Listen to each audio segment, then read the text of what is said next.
Let's take a look at the sound design in this scene from the 1996 horror classic film, Scream.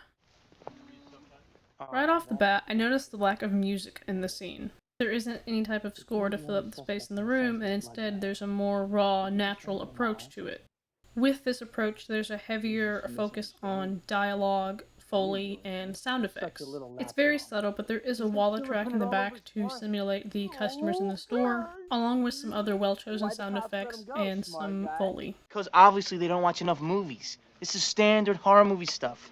I think the most intentional thing in this design is to make sure that the dialogue is the most present thing in the room. It's kind of a stupid thing to say because it's obvious that you want your actors to be the most prevalent thing in the scene, but I think there's a layer of emptiness in this sound design on purpose. The intent is so that there is pure focus on the conversation that Stu and Randy are having, not just in terms of dialogue, but also in actions, in the foreground and background of the scene.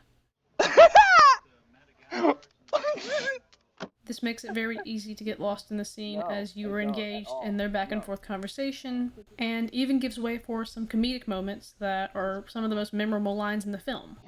But the best part of this sound design is that you don't realize it's actually building on itself. You get so lost in the moment that it gives way for a great jump scare, and then that's when the score or some music pops up. The sound design really helps change the tone of the scene from a kind of a comedic, almost lighthearted scene to a little bit more tense, a little bit more abrupt. And the sound design in this moment helps foreshadow as there's a very droning, percussive sound, which foreshadows later when Ghostface appears in the film. How do we know you're The sound design in this scene is very simple, but extremely effective. There's no mistaken understanding the impact that Scream had on reviving the horror genre.